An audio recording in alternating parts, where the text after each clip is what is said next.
for the school report. Today we welcome Lynn Halverson to the studio, the superintendent of the Blair-Taylor School District, brought to you by Poppy Bus Service. The school report starts right now. It is Friday, everybody. That means it is time for our school report. I'm joined by Lynn Halverson. Good morning, Lynn. Good morning, Brian. How are you doing today? I'm doing great. You can't really complain about the weather, and we're into May. Summer's around the corner, so everything's going good. Yep, summer, and you're in the end stretch of school. Yeah, we got a little over 3 weeks left. Okay. Last day on June 6th, early release, and kids are getting excited, a little bit antsy, but yeah, we're going to finish strong. Yep, yeah, graduation's coming up. When's that happening? Graduation is actually and I got to double check here, Saturday, May 24th at 2 p.m. I'm going to double check the time, 1 o'clock or 2 o'clock. Yep. In the early afternoon on the 24th on that Saturday. Okay. So Yeah, that is just right around the corner. Yes, it is. And, well, let's jump right into everything we got to talk about today because we got a good list of stuff. And Teacher Appreciation Week, did you guys have that already? Yeah, currently right now, May 5 through 9 is Teacher Appreciation Week. At Blair-Taylor, we celebrate the entire staff. Yeah. My philosophy is, depending upon the district, you celebrate like individual positions, like school counselor day, school psychologist day. There's so many of those individualized days to keep track of that we just simply celebrate everybody throughout this entire week, and we really do spoil big time. Like, for example, today we've got brats and burgers from the Blair Meat Market that Luke and Mike are going to be grilling out for the staff.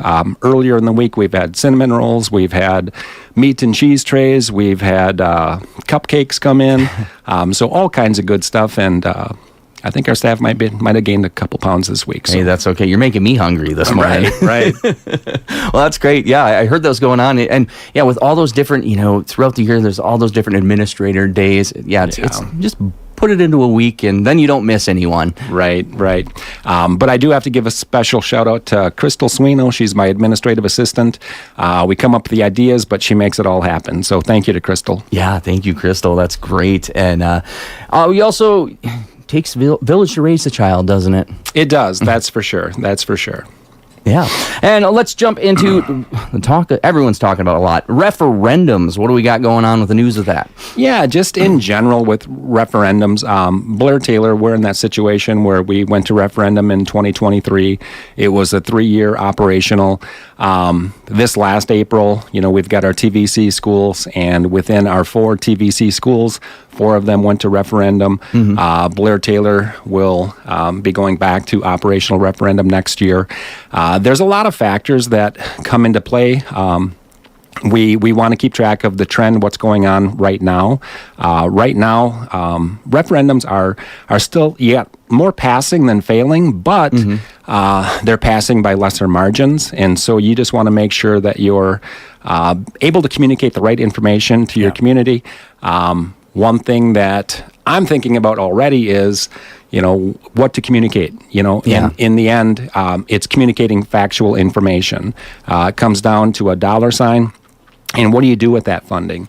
So what I'm planning on doing is taking what was communicated that first time around, and with that, you project what property value increases are, and it's a guesstimate is all you can do. Yeah. So then I'm taking that exact same information and then playing out reality in comparison to what was projected. So what was projected, what happened, and what was the impact, and did we do what we said we were going to do? Okay. Did that impact pan out the way it was? And in the end, we can't control property value increases, but we can control the mill rate so that the overall impact of the district is the same.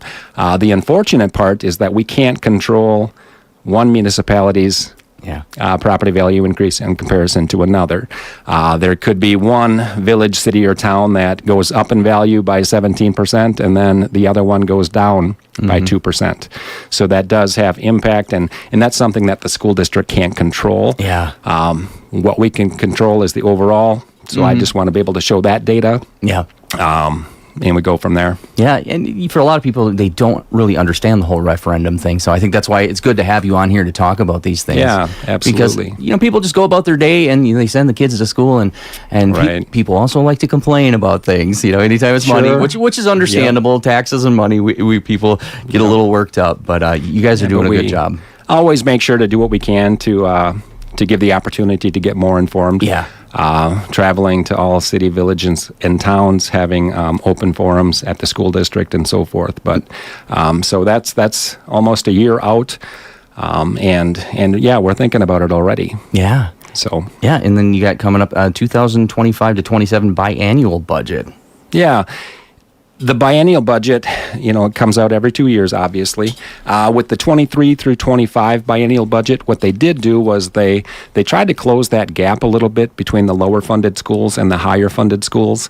The reality, and we've talked about this before on the radio, that District A might get $11,325 per pupil, and then the next district over, 20 miles away, gets $14,000, but we're expected to get those same results, and it's really difficult to do that because funding does play a part in recruiting teachers and putting the best people in front of kids. So that's a factor. So what they did with the 23-25 biennial budget is they increased that per pupil funding on the low end more. They gave them more of an increase per pupil than the upper end, so it closed that gap a little bit.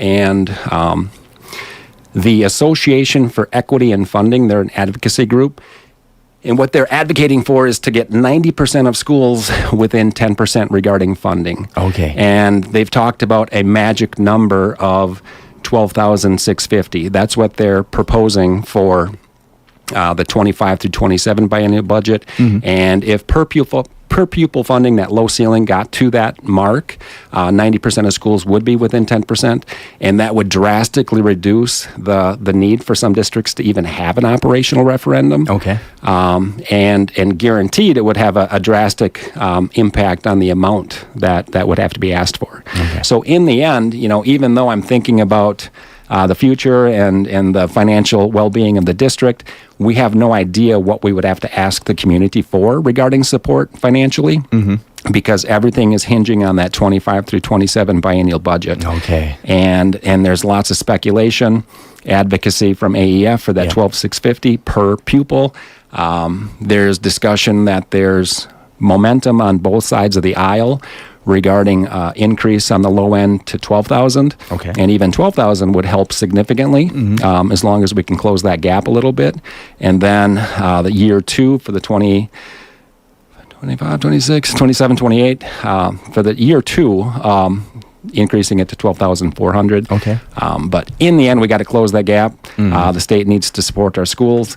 We can't continue to put it on the district to ask their community for that support. I mean, that should be something that we're investing in our future and investing in our kids, and let's not put our school districts in that position where we have to ask the community. Yeah, and some of that money too is for special education, I'm assuming too.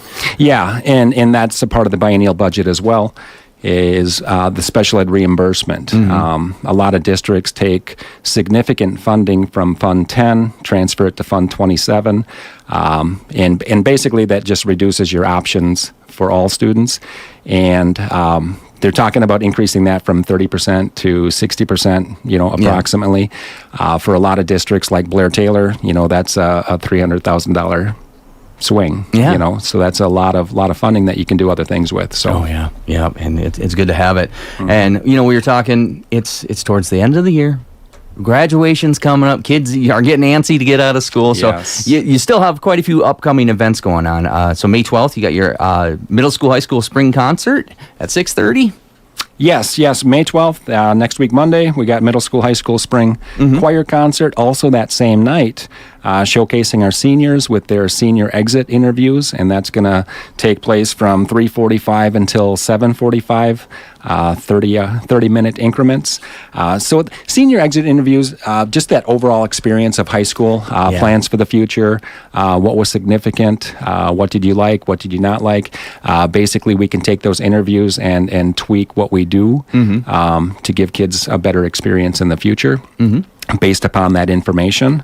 Another event would be on Sunday, May 18th. We've got baccalaureate at 5:30 p.m. for our seniors. And then immediately following at 6:30 p.m., we've got our senior awards night and scholarships. And that's one thing, too. I don't have the exact dollar amount, but our community has been extremely generous regarding scholarships. And so there's a lot of funding that is handed out for our students for higher education down the road. That's great. And then on Friday, May 23rd, at 2 p.m., we've got our elementary spring concert, and that's for grades 1 and 2. And if anyone's been to one of our elementary concerts, that's directed by Julie Gappa. They're pretty amazing. Yeah. So the auditorium will be full on that day. And then Saturday, May 24th, I believe it's at 1 p.m. is graduation in the middle high school gymnasium. And then on Friday, June 6th is our last day of school already, and that's going to be at 12:30 p.m. release time. That's an early release. And then we've got summer school coming up in June. Yeah. That's going to be 2 weeks for full days from 8 a.m. till 3 p.m. And that's for all students going into kindergarten through 5th grade. Okay, get them kind of jump-started into it. Yep, jump-started into it. Absolutely. Yeah, and you talked about those senior exit interviews, and I've talked to others about that too, and that is such a great thing because it does give you just some information of how you guys are doing there and how the kids experienced it, and you can help use that to kind of tailor things into the next years. Yeah, and another thought that comes to mind with that is, cookie cutter. In the end, our families are not, they don't come from a cookie cutter. Our kids don't come from a cookie cutter. Our kids come from different socioeconomic statuses. Our kids come from, different, just in general, different backgrounds, different levels of support. Some kids come from mom and dad are at home. Some come from mom and dad and they're split homes.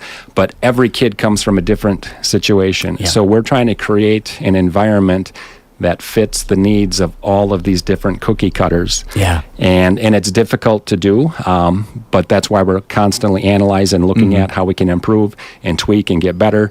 And always aim for perfection, but getting to that perfection piece is really difficult. But we always strive for that. Yeah, well, it helps so those kids don't fall through the cracks. Absolutely, Yeah. absolutely. Yeah, and Mother's Day is coming up too, and I just wanted to make sure I put in my notes that we give a shout out to our moms out there. Mother's Day is coming up on Sunday. I know that obviously every person thinks that their mom is the best, and that's the way it should be. Yeah. And I'm fortunate to have an amazing wife who's a great mother to my kids, and thank you to all the moms out there. Yep. Yeah, it's a good time. You guys got big plans for the weekend then, or just?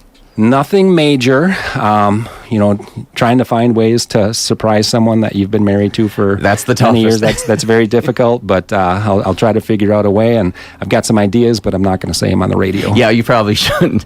See, I got out of it this year because my one daughter and my son are taking my wife to Hawaii. They're leaving this morning. Okay. So I'm sure I better have some chocolate or something when they come home next week. But yeah, they took her on a Mother's Day trip to Hawaii, and I get to stay home with the dogs. So my wife would be jealous of that. yeah. Hawaii, So the kids, they're out doing their dad. But hey, Yeah. then I don't have to do it.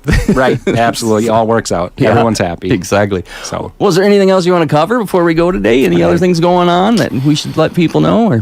No, I think that pretty much covers it. All right. So, well, thanks for coming in today, Lynn. I always appreciate it. We always have good conversations here, and we'll see you back here in a few weeks then. all right. Sounds good. Thank you, Brian. All right. Have a good day. We're going to jump right back into the hits after this. As a fellow veteran, we understand what it means to serve on a team. A suicide on a team